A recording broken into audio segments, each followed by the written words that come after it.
राहुल जी का स्वागत करें। तीनों जिला कांग्रेस कमेटी के अध्यक्ष, उनसे अनुरोध करूंगा कि राहुल जी का स्वागत करें। साथ में हमारे जिले के प्रभारी शहडोल के नीरज बघेल जी, जलेलाल जैन जी, अजय सिंह जी, रमेश सिंह जी, करण सिंह जी, जिला कांग्रेस कमेटी के अध्यक्ष उम्मीदवार नरेंद्र मरावी जी, उमा दुर्बे जी, सुनील सराफ जी, लखन सिंह जी, तिलकराज सिंह जी, सावित्री सिंह जी, बसंत सिंह जी, राम लखन जी, सबसे अनुरोध है कि उनका स्वागत करें। और मैं सुभाष यादव जी से अनुरोध करता हूं कि जो जिला कांग्रेस कमेटी के अध्यक्ष हैं वो सम्मानित राहुल गांधी जी के स्वागत में अपना यहां पे भाषण दें। श्री सुभाष गुप्ता जी, मैं सुभाष गुप्ता जी से अनुरोध करूंगा कि कृपया सुभाष गुप्ता जी से जिला कांग्रेस कमेटी के अध्यक्ष से स्वागत भाषण। आज शहडोल विराट नगरी में इस देश में अन्याय के खिलाफ आवाज बनने वाले युवाओं के, गरीब तबके के सबसे लोकप्रिय नेता माननीय राहुल गांधी जी का मैं जिला कांग्रेस कमेटी की ओर से हार्दिक हार्दिक स्वागत करता हूं। और मध्य प्रदेश कांग्रेस कमेटी के अध्यक्ष माननीय जीतू पटवारी जी, उमंग सिंगार जी, अजय सिंह राहुल भैया, संजय कपूर जी, सीपी मित्तल जी, कुणाल कपूर, सभी का मैं और आए हुए सभी आगंतुकों का हृदय से स्वागत करता हूं। धन्यवाद। जय हिंद। मैं इस क्षेत्र से लोकसभा के प्रत्याशी सम्मानित फुंदेलाल मार्को जी से अनुरोध करूंगा कि यहां पे आके संबोधित करें। फुंदेलाल मार्को जी। बोले नर्मदा मैया की, कांग्रेस पार्टी। शहडोल संसदीय क्षेत्र के इस पावन धरा पर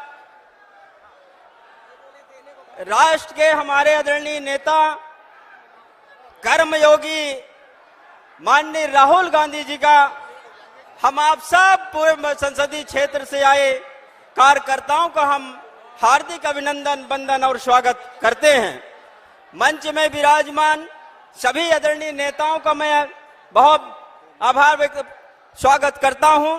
मेरे सभी जानदार, शानदार और पूरे संसदीय क्षेत्र से आए सभी माताओं, बहनों, युवा कांग्रेस, सेना शिवाई, सेवा दल, महिला मोर्चा और सभी के आदरणीय कार्यकर्ता साथियों का मैं अभिनंदन, वंदन और स्वागत करता हूं।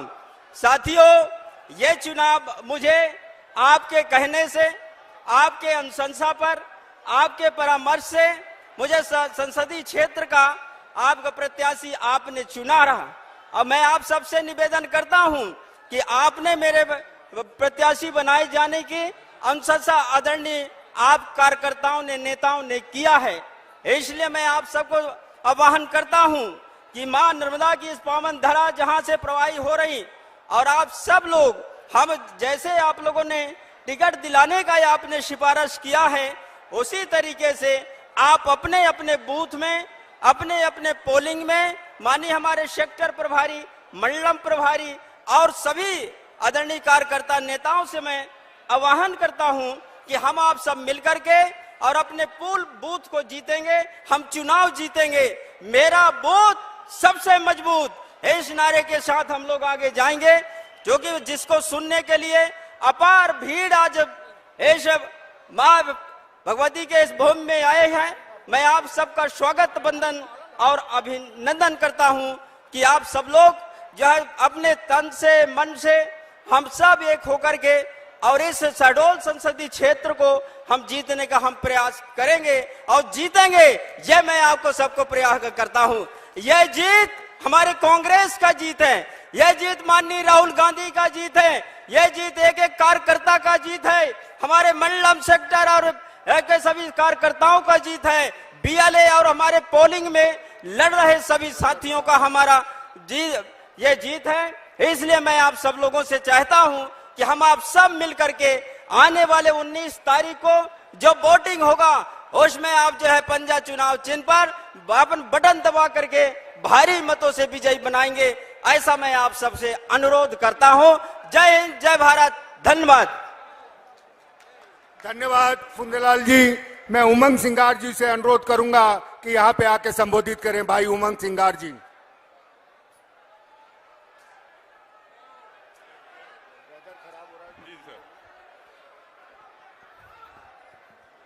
माननीय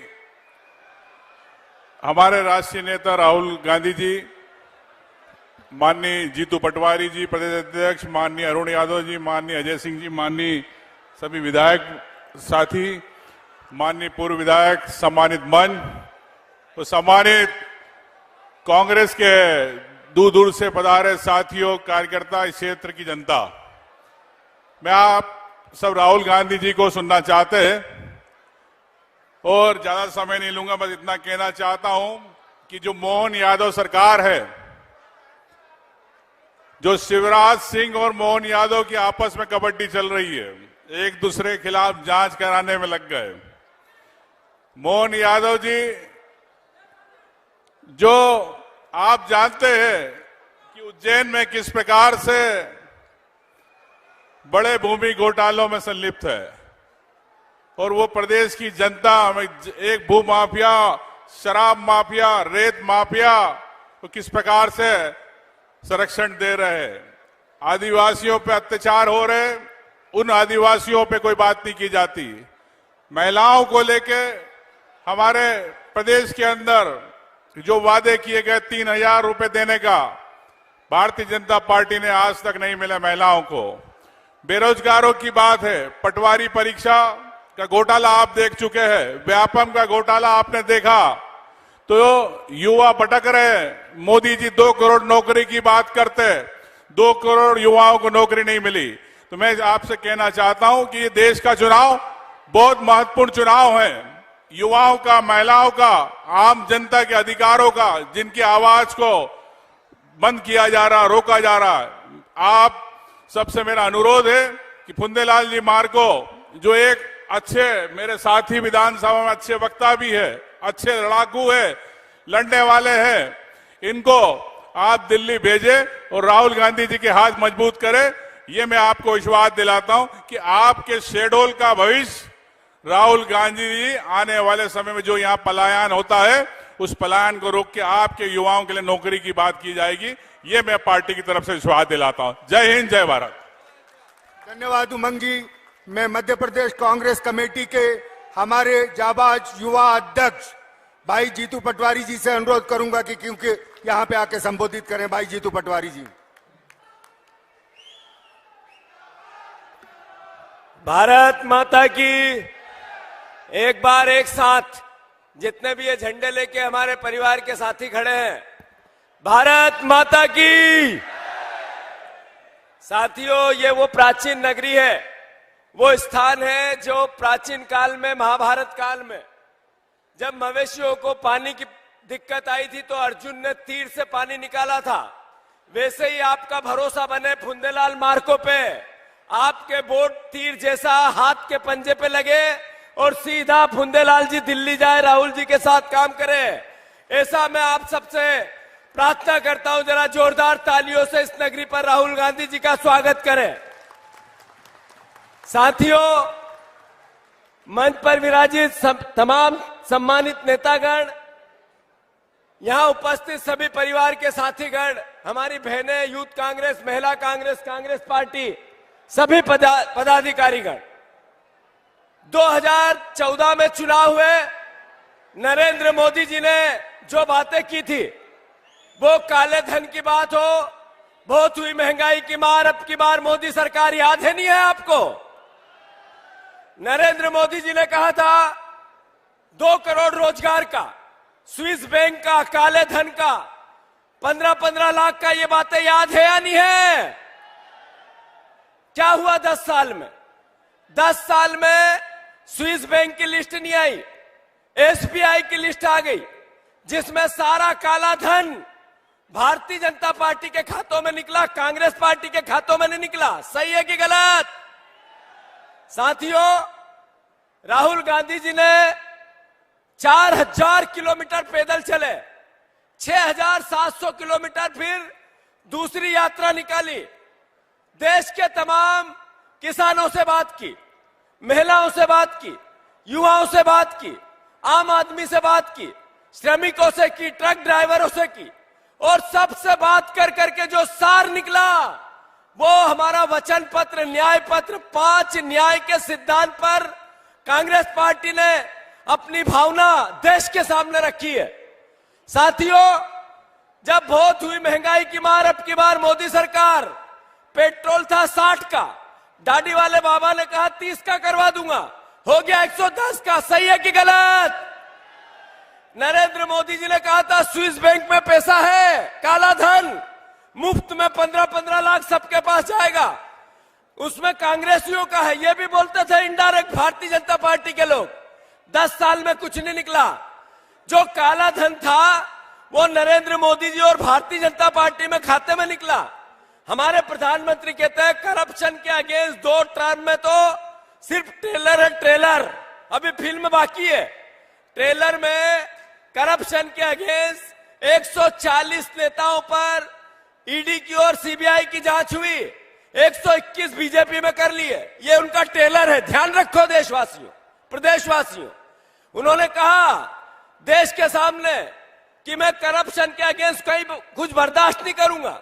हमारे मुख्यमंत्री, पूर्व मुख्यमंत्री शिवराज सिंह चौहान 20 साल से यह मुख्यमंत्री थे। 126 आईएएस आईपीएस नेताओं के खिलाफ लोकायुक्त की जांच हुई, हमारी सरकार ने उन पर मुकदमे लगाने की अनुमति नहीं दी। देश के प्रधानमंत्री को यह करप्शन के अगेंस्ट लड़ाई नहीं दिखती। व्यापम जैसा कांड हुआ, 50 लोग मर गए, कई लोग जेल चले गए, बच्चे चले गए, अभिभावक चले गए, पर हमारे देश के प्रधानमंत्री को यह करप्शन नहीं दिखता है। हमारे देश के प्रधानमंत्री को अभी 4 दिन पहले शिवराज जी और पुराने सीएस के खिलाफ लोकायुक्त की जांच की अनुमति सरकार से मांगी गई, पर यह अनुमति सरकार नहीं देती है। प्रधानमंत्री की ईडी को नहीं दिखती है, सीबीआई को नहीं दिखता है। ऐसा 2 आंखों से करप्शन की लड़ाई लड़ रहे हैं देश के प्रधानमंत्री। इस बार एकजुट होके जो परिवार के लोग, जो बहनें, जो किसान 5 न्याय की भावना को समर्थन करते हैं। एक युवा बच्चा जिसने ग्रेजुएशन किया, उसको 1 लाख रुपए की पक्की नौकरी, जिसमें सबसे महत्वपूर्ण 8,500 रुपया पर मंथ उसके घर में जाएगा। ये राहुल गांधी जी का निर्णय है। मैं आप सबसे अनुरोध करता हूं, शहडोल की सीट लगातार भारतीय जनता पार्टी के खाते में जा रही है। जो आपकी सांसद है, पिछले 5 साल में किसी के एक गांव में गई? बोल के बताओ, गई क्या? जब वो किसी के मैयत में, मौत में गई, अरे किसी की ब्याह शादी में आई, तो फिर वोट बनता है क्या? 2023 के चुनाव में अभी नरेंद्र मोदी की गारंटी थी 5, एक थी धान का दाम 3100 हो गया क्या? तो फिर धान का दाम 3100 नहीं हुआ, तो फिर वोट बीजेपी को बनता है क्या? तो याद रखो, उन्होंने कहा था अभी बहनों को 3000 रुपया देने की, बहनों को 3000 रुपया मिलने लगे क्या? फिर वोट बनता है क्या? ऐसे ही 450 के सिलेंडर की बात थी, 2700 के गेहूं की बात थी, एक गारंटी पूरी नहीं। मोदी जी जो बोले झूठ बोले, 14 में भी बोले और 23 में भी बोले। 10 साल से सिर्फ गुमराह, भ्रम, झूठ, पाखंड और देश को दूसरे रास्ते पे ले जाने की बात। साथियों, बहुत भावनात्मक मैं आपसे अनुरोध करना चाहता हूं। यह चुनाव लोकतंत्र को बचाने का चुनाव है, संविधान को बचाने का चुनाव है, आपके वोट के अधिकार को बचाने का चुनाव है। कितने साथी बाबा साहब अंबेडकर के संविधान से प्यार करते हैं? हाथ ऊंचा करके बताओ, आगे से पीछे तक, आगे से पीछे तक। जो देश के संविधान से प्यार करता है, पूरे हमारे कार्यकर्ता दृढ़ता से भिड़ जाओ और कांग्रेस जीतेगी, पंजा जीतेगा, राहुल गांधी जी का सम्मान बढ़ेगा, कांग्रेस पार्टी और आपकी ताकत बढ़ेगी। यही आपसे अनुरोध है। धन्यवाद। भारत माता की जय। धन्यवाद जीतू जी। हमारे जन जन के नेता राहुल गांधी जी आप सबको संबोधित करेंगे। मैं सबसे अनुरोध करूंगा के नारे लगाएंगे। राहुल गांधी, राहुल गांधी, राहुल गांधी, राहुल गांधी, राहुल गांधी।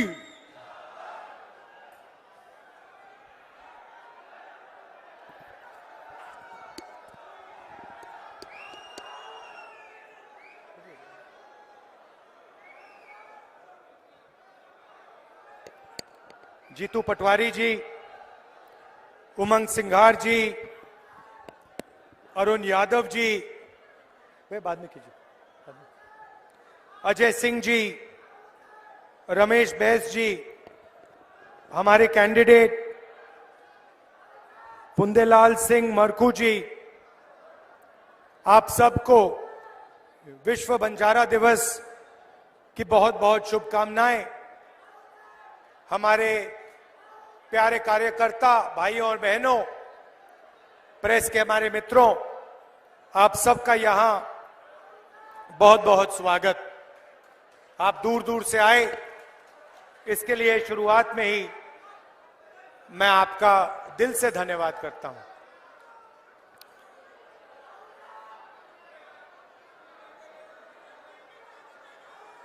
दो विचारधाराओं की लड़ाई चल रही है। एक तरफ कांग्रेस पार्टी, दूसरी तरफ बीजेपी, आरएसएस। हम आपको आदिवासी कहते हैं, वो आपको वनवासी कहते हैं। सही? हम आपको आदिवासी कहते हैं, मोदी जी आपको वनवासी कहते हैं। आदिवासी शब्द का मतलब वो लोग जो इस धरती के, इस देश के पहले मालिक थे। आदिवासी शब्द का मतलब आदिवासियों को देश में जल, जंगल और जमीन का अधिकार मिलना चाहिए। क्यों मिलना चाहिए? क्योंकि वो हिंदुस्तान के पहले मालिक और निवासी थे।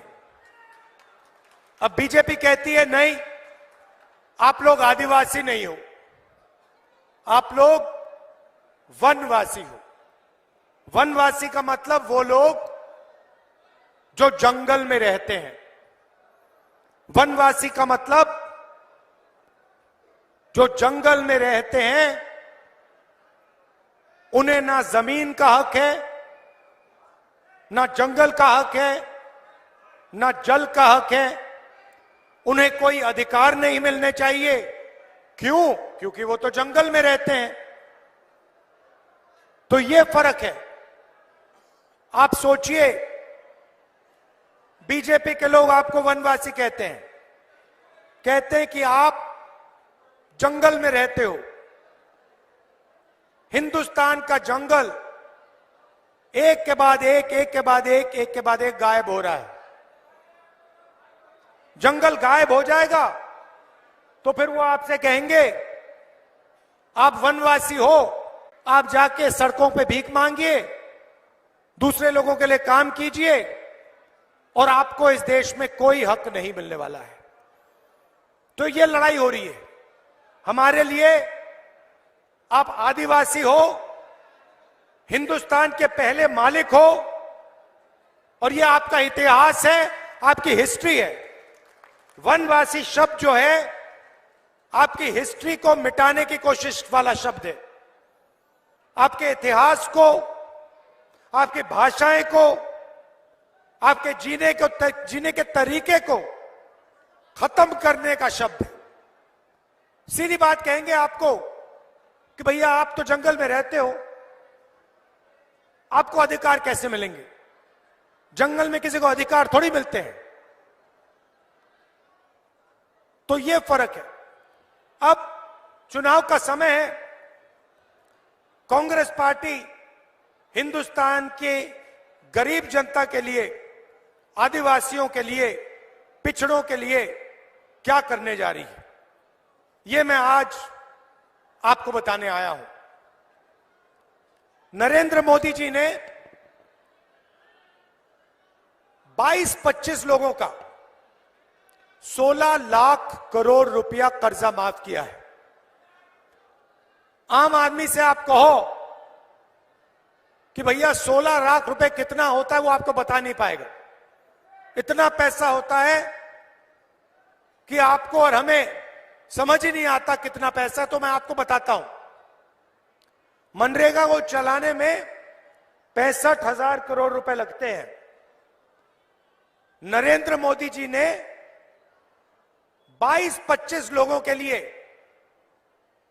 24 साल का मनरेगा का पैसा कर्जे में माफ कर दिया। हिंदुस्तान के गरीब लोग कर्जा माफी मांगते हैं, किसान कर्जा माफी मांगते हैं, स्टूडेंट्स बैंक का कर्जा माफ करने की बात करते हैं। नरेंद्र मोदी कहते हैं नहीं। मगर हिंदुस्तान के अरबपति जिनके पास सब कुछ है, उनके लिए नरेंद्र मोदी जी ने 24 साल का मनरेगा माफ किया। आज की हालत में आपको बताता हूं, हिंदुस्तान में 22 लोग ऐसे हैं जिनके पास उतना ही धन है जितना हिंदुस्तान के 70 करोड़ लोगों के पास है। एक तरफ 22 लोग अरबपति, प्राइवेट हवाई जहाज, और दूसरी तरफ 70 करोड़ लोग। जितना पैसा इनके पास उतना पैसा उनके पास। तो अगर नरेंद्र मोदी जी अरबपतियों को पैसा दे सकते हैं, तो कांग्रेस पार्टी गरीबों को, किसानों को, आदिवासियों को, पिछड़ों को, दलितों को, गरीब जनरल कास्ट के लोगों को भी पैसा दे सकती है। तो सबसे क्रांतिकारी कदम, शायद दुनिया में पहली बार कोई भी पार्टी ऐसा कदम लेने जा रही है। महालक्ष्मी योजना हिंदुस्तान के हर गरीब परिवार में एक महिला को कांग्रेस पार्टी 1 साल में 1 लाख रुपए बैंक अकाउंट में डालने जा रही है। हर महीने आपके बैंक अकाउंट में, हर महीने आपके बैंक अकाउंट में हजारों रुपए आएगा। 1 साल में टोटल 1 लाख रुपए हर गरीब परिवार के बैंक अकाउंट में जाएगा, महिला के बैंक अकाउंट में जाएगा।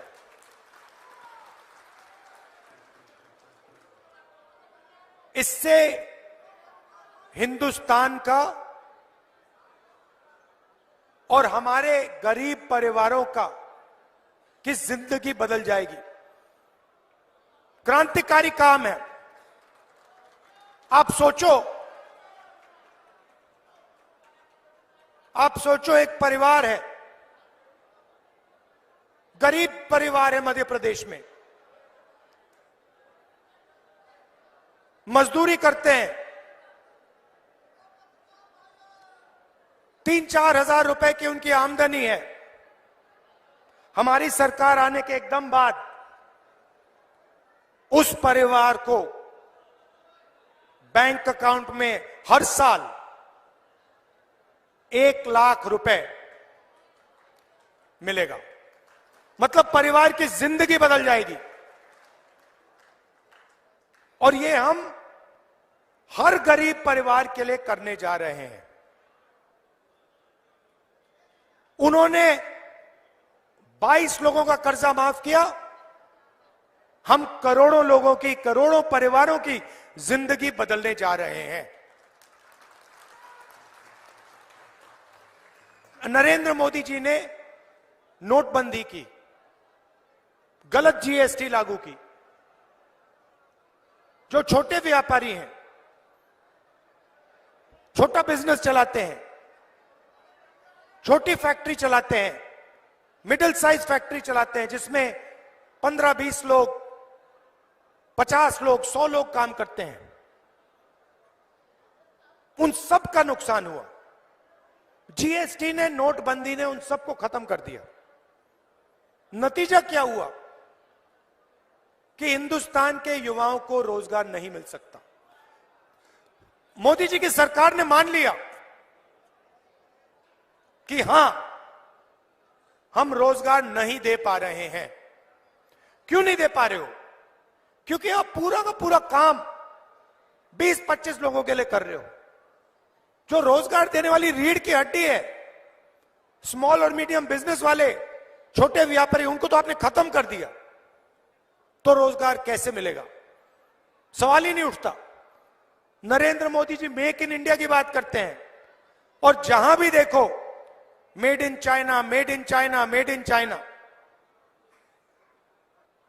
तो हमने अपने मैनिफेस्टो में युवाओं के लिए दो तीन वायदे किए हैं, ऐतिहासिक वायदे। सबसे पहले मैं आपको बताना चाहता हूं, आज हिंदुस्तान की सरकार के पास 30 लाख सरकारी वैकेंसीज हैं, खाली पोस्ट पड़ी हुई है 30 लाख खाली। नरेंद्र मोदी जी और उनकी सरकार ये 30 लाख पोस्ट आपको नहीं देती, आपसे कॉन्ट्रैक्ट लेबर करवाती है, आपको कॉन्ट्रैक्ट से काम करवाते हैं और फिर आपको उठा के बाहर फेंक देते हैं। परमानेंट नौकरी आपको नहीं देते हैं। तो हमारा पहला कदम, ये जो 30 लाख नौकरियां हैं, सरकारी नौकरियां हैं, जैसे ही हमारी सरकार बनेगी, ये नौकरियां हम आपके हवाले कर देंगे, आपको दे देंगे।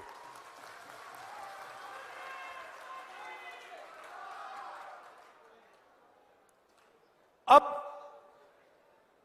एक शब्द होता है अप्रेंटिसशिप, अंग्रेजी शब्द होता है। इसका मतलब मैं थोड़ा आपको बताना चाहता हूं। जो अमीर घर के बच्चे होते हैं,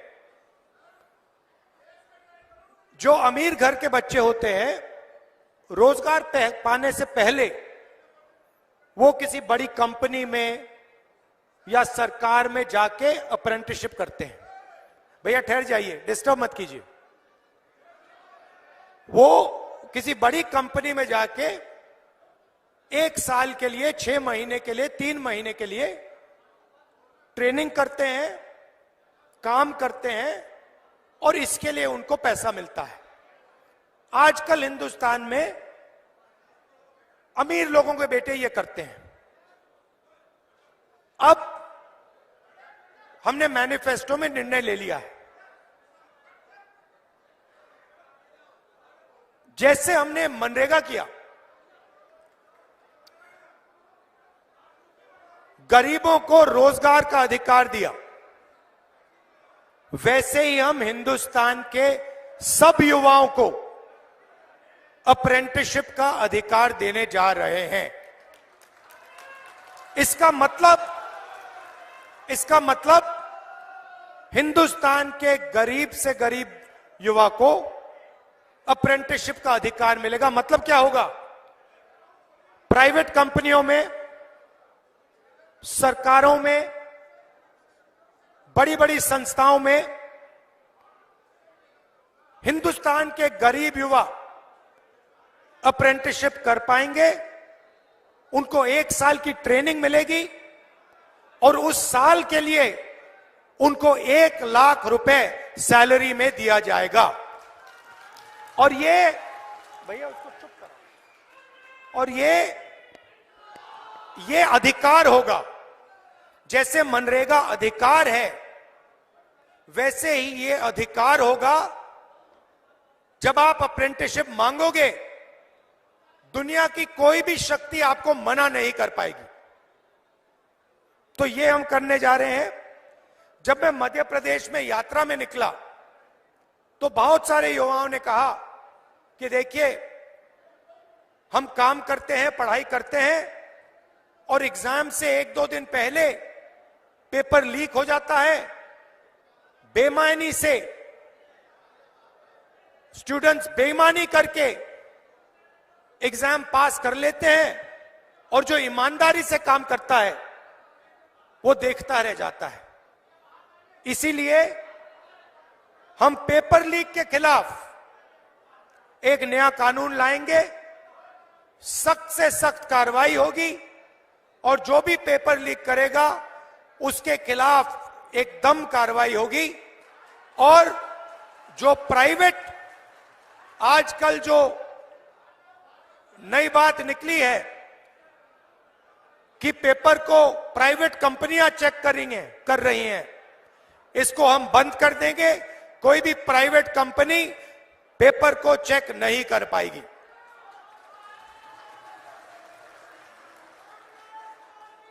भाइयों और बहनों, मैंने आपको महालक्ष्मी योजना के बारे में बोला और युवाओं को जो रोजगार देने की बात हम कर रहे हैं, अप्रेंटिसशिप का कानून, अप्रेंटिसशिप का अधिकार, उसके बारे में बोला। अब मैं आपको किसानों के बारे में बोलना चाहता हूं। नरेंद्र मोदी जी किसान विरोधी कानून लाए और देश के सारे किसान उस कानून के खिलाफ खड़े हो गए। पंजाब, हरियाणा, मध्य प्रदेश, कर्नाटक, महाराष्ट्र, हर प्रदेश के किसान खड़े हो गए। उन्होंने कानून को रद्द करवाया। नरेंद्र मोदी अरबपतियों का कर्जा माफ कर देते हैं, मगर किसानों का ना कर्जा माफ होता है, ना किसानों को सही दाम मिलता है। किसान कोई फ्री गिफ्ट नहीं मांग रहा है, किसान कोई तोहफा नहीं मांग रहा है। किसान सिर्फ यह कह रहा है कि अगर अरबपतियों का कर्जा माफ हो सकता है तो हमारा भी कर्जा माफ होना चाहिए। और अगर बड़ी बड़ी कंपनियों को उनके प्रोडक्ट्स के लिए सही दाम मिल सकता है तो हिंदुस्तान के किसान को भी सही दाम मिलना चाहिए।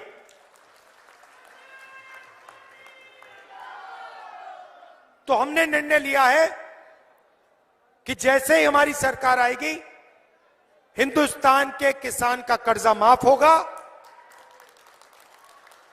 और कानूनी एमएसपी, कानूनी मिनिमम सपोर्ट प्राइस हिंदुस्तान के किसानों को कांग्रेस पार्टी की सरकार, इंडिया गठबंधन की सरकार देने जा रही है। थोड़ा सा मैं आदिवासियों के बारे में बोलना चाहता हूं। आपके लिए कांग्रेस पार्टी क्या करने जा रही है। सबसे पहले जो भी आपकी जमीन की क्लेम्स हैं, फॉरेस्ट राइट एक्ट के मुताबिक जो भी जमीन पर आपका हक बनता है, उन सब क्लेम्स को हम 1 साल के अंदर सेटल करवा देंगे।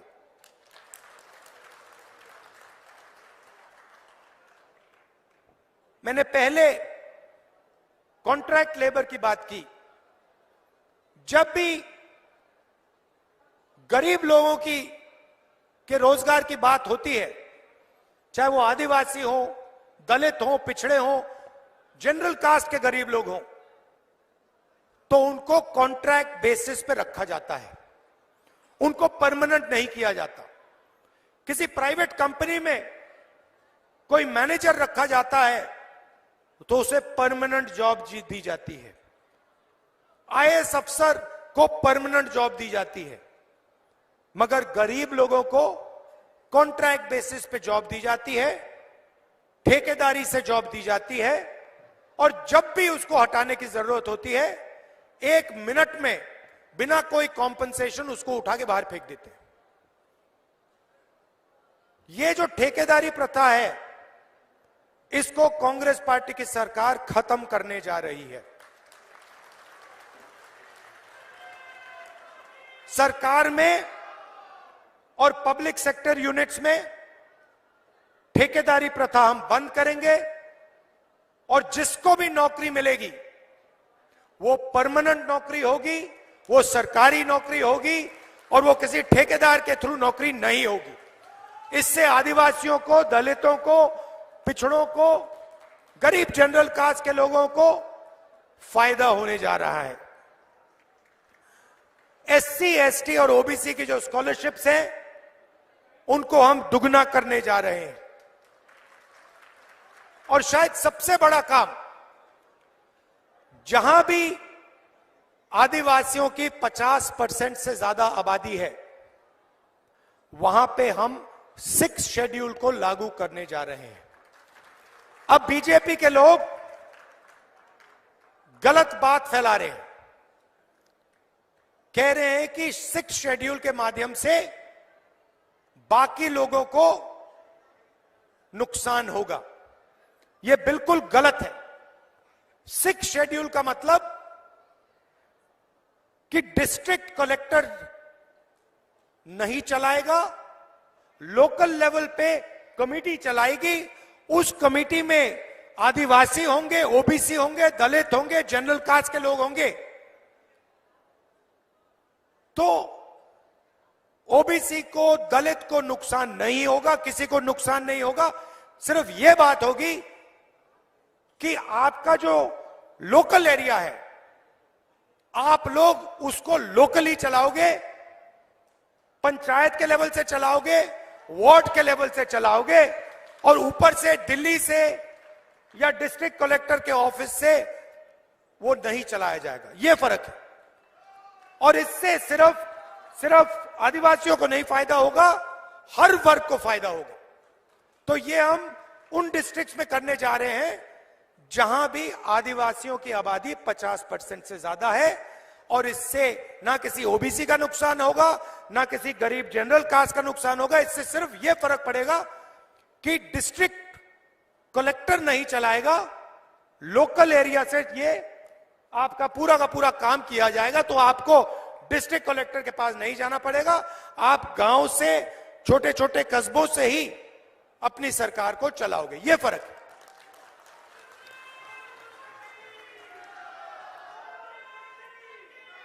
भाई और बहनों, आपने देखा होगा, मैंने शुरुआत में आदिवासी और वनवासी की बात की। आपने देखा होगा बीजेपी ने एक वीडियो वायरल किया, उसमें उनका एक कार्यकर्ता एक आदिवासी युवा पर, हिंदुस्तान के भविष्य पर पेशाब कर रहा था। आपने देखा होगा, देखा? पूरे हिंदुस्तान में उन्होंने ये वीडियो फैलाया। पहले पेशाब करते हैं और फिर पूरे हिंदुस्तान में बीजेपी के लोगों ने इस वीडियो को फैलाया, आपका अपमान किया। यह फर्क है आप में, हम में और उनमें। हम आपको अपना हक देने की बात करते हैं, आपके युवाओं को स्कूल, कॉलेज, यूनिवर्सिटी में डालने की बात करते हैं, आपको सरकारों में शामिल करने की बात करते हैं, और उनके कार्यकर्ता आपके बच्चों पर पेशाब करते हैं। तो यही फर्क है। अब आखिरी बात, सबसे बड़ी बात, देश में 8% आदिवासी हैं, 8% आदिवासी हैं, 50% तकरीबन पिछड़े वर्ग के लोग हैं, 15% दलित हैं। आप हिंदुस्तान की सबसे बड़ी कंपनियों की लिस्ट निकालो, 200 सबसे बड़ी कंपनियों की लिस्ट निकालो, उनके मालिकों के नाम की लिस्ट निकालो। इन कंपनियों में आपको एक आदिवासी नहीं मिलेगा, एक दलित नहीं मिलेगा, एक पिछड़ा नहीं मिलेगा। ये हमारे मीडिया के कैमरा लिए लोग खड़े हैं, इनके मालिकों में आपको एक आदिवासी नहीं मिलेगा, एक दलित नहीं मिलेगा, एक पिछड़ा नहीं मिलेगा, एक गरीब नहीं मिलेगा। इसीलिए ये आपकी बात नहीं करते, इसीलिए कभी भी ये किसानों की बात नहीं करेंगे, मजदूरों की बात नहीं करेंगे, कॉन्ट्रैक्ट लेबर की बात नहीं करेंगे। 16 लाख करोड़ रुपए जो नरेंद्र मोदी ने माफ किया वो कभी नहीं करेंगे, क्योंकि ये आपका औजार है ही नहीं। ये अरबपतियों का औजार है, ये अदानी का औजार है, ये आपका नहीं। तो हिंदुस्तान की संस्थाओं में अगर आप देखें, हिंदुस्तान के प्राइवेट अस्पतालों को देखिए, प्राइवेट कॉलेज, प्राइवेट यूनिवर्सिटी को देखिए, बड़ी बड़ी कंपनियों को देखिए, आपको उनमें ना एक आदिवासी मिलेगा, ना एक पिछड़ा मिलेगा, ना एक दलित मिलेगा, गरीब जनरल कास्ट का भी नहीं मिलेगा। हिंदुस्तान की सरकार 90 लोग चलाते हैं, आईएएस अफसर हैं, दिल्ली में बैठते हैं, पूरा बजट वो बांटते हैं। सेना को कितना पैसा मिलेगा, सड़क के लिए कितना जाएगा, स्वास्थ्य में कितना जाएगा, सड़क बनाने में कितना जाएगा, रेलवेज को कितना मिलेगा, 90 अफसर सारे के सारे निर्णय लेते हैं। नरेंद्र मोदी जी कहते हैं कि ओबीसी सरकार चला रहा हूं, नरेंद्र मोदी जी कहते हैं कि आदिवासियों की रक्षा करता हूं। भाइयों और बहनों, 90 में से एक अफसर आदिवासी है, 90 में से एक। आपकी आबादी 8%, और वो जो एक अफसर है उसको कोने में बैठा रखा है, उसको कोई जिम्मेदारी नहीं देते। बात समझनी है तो मैं बताता हूं। अगर हिंदुस्तान की सरकार 100 रुपए खर्च करती है तो आदिवासी अफसर 10 पैसे का निर्णय लेता है, पिछड़े अफसर 100 रुपए में से 5 रुपए का निर्णय लेते हैं, दलित अफसर 100 रुपए में से 1 रुपए का निर्णय लेते हैं। 50% आबादी, 5% हिस्सेदारी। दलितों की 15% आबादी, 100 रुपए में से 1 रुपया, और आदिवासियों की 8% आबादी और 100 रुपए में से 10 पैसे। 10 पैसे आज के टाइम में 100 रुपए में से 10 पैसे आपके। तो यह बदलना है। कैसे बदलेगा? जाति जनगणना, दूध का दूध, पानी का पानी, उसके बाद इकोनॉमिक सर्वे, धन का सर्वे। हिंदुस्तान में कितना धन है, किसके पास है, किसके हाथों में है। आदिवासियों के हाथों में कितना, दलितों के हाथों में कितना, पिछड़ों के हाथों में कितना, गरीब जनरल कास्ट के हाथों में कितना। यह करना है। जैसे चोट लगती है, आप अस्पताल जाते हो, डॉक्टर कहता है भैया एक्सरे कराओ। मैं यही कह रहा हूं, हिंदुस्तान में करोड़ों लोगों को चोट लग रही है, मैं ये कह रहा हूं कि भैया एक्सरे करा दो, पता लगा दो कि धन किसके हाथ में है, अदानी के पास कितना, कौन सी संस्थाएं किसके हाथ में है, दलितों के पास क्या है, आदिवासियों के पास क्या है, पिछड़ों के पास क्या है। अब इसमें गलती क्या है? तो नरेंद्र मोदी जी इससे डर क्यों रहे? क्योंकि वो नहीं चाहते कि दलितों को, आदिवासियों को, पिछड़ों को, गरीब जनरल कास्ट के लोगों को उनका हक मिले।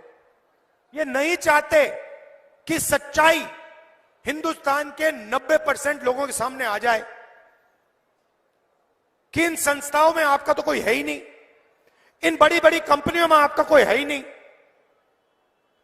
और जो पहले आपके पास था, जिसको हम पब्लिक सेक्टर कहते थे, जहां आपको परमानेंट जॉब मिलता था, उसको एक के बाद एक, एक के बाद एक, एक के बाद एक प्राइवेटाइज कर रहे हैं। सारे के सारे पीएचयू, अदानी जी को पकड़ाते जा रहे हैं। पहले गरीब लोग सेना में जाते थे, पेंशन मिलती थी, शहीद का दर्ज मिलता था, कैंटीन मिलती थी। अब इन्होंने कहा नहीं भैया, अब तो हम अग्निवीर बना रहे हैं। 4 युवाओं को लेंगे, 6 महीने की ट्रेनिंग देंगे, वो चाइना वाला सैनिक 5 साल की ट्रेनिंग ले आएगा, नतीजा आप समझ जाओ। और फिर जब हमारा लड़का शहीद होगा, उससे कहेंगे भैया आपको शहीद का दर्जा नहीं मिलेगा, आप तो अग्निवीर हो। ना उसको कैंटीन मिलेगी अग्निवीर को, ना उसे पेंशन मिलेगी, मगर जिसके साथ वो लड़ेगा उसके सामने वो कहेगा भैया तुम्हें तो पेंशन नहीं मिलती, तुम्हें तो कैंटीन नहीं मिलती, तुम्हें तो शहीद का दर्जा नहीं मिलेगा। मुझे तो कैंटीन भी मिल रही है, मुझे पेंशन भी मिलेगी, मुझे शहीद का दर्जा भी मिलेगा। तो मैं आपको साफ बता दे रहा हूं, जैसे ही हमारी सरकार आएगी, ये अग्निवीर योजना है, इसको हम रद्द कर देंगे, खत्म कर देंगे, उड़ा देंगे इसको।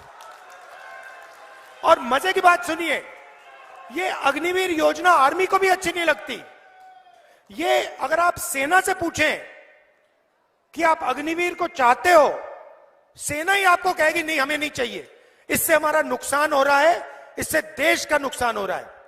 अग्निवीर योजना प्राइम मिनिस्टर ने बनवाई है, प्राइम मिनिस्टर ऑफिस से निर्णय लिया गया है कि अग्निवीर योजना होनी चाहिए। सेना इसके खिलाफ है। अगर सेना चाहती तो मैं स्टेज से कभी नहीं कहता कि हम अग्निवीर को रद्द कर देंगे। सेना चाहती है कि अग्निवीर रद्द हो और इसीलिए हम अग्निवीर को रद्द करने जा रहे हैं। आप सबका दिल से बहुत बहुत धन्यवाद। नमस्कार, जय हिंद।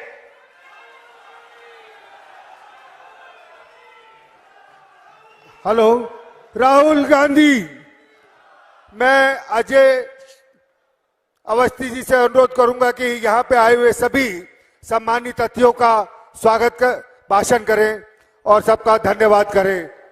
धन्यवाद अजय अवस्थी जी।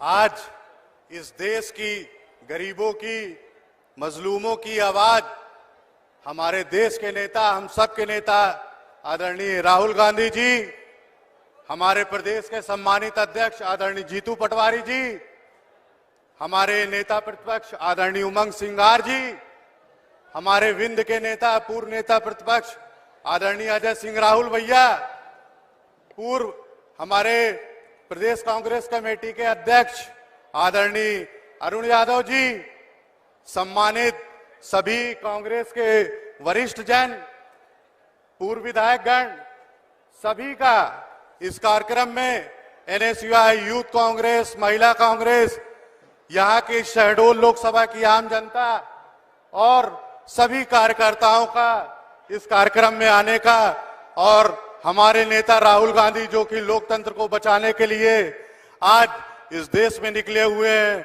उनके कदम से कदम मिलकर चलाने के लिए आप सब यहाँ पर आए।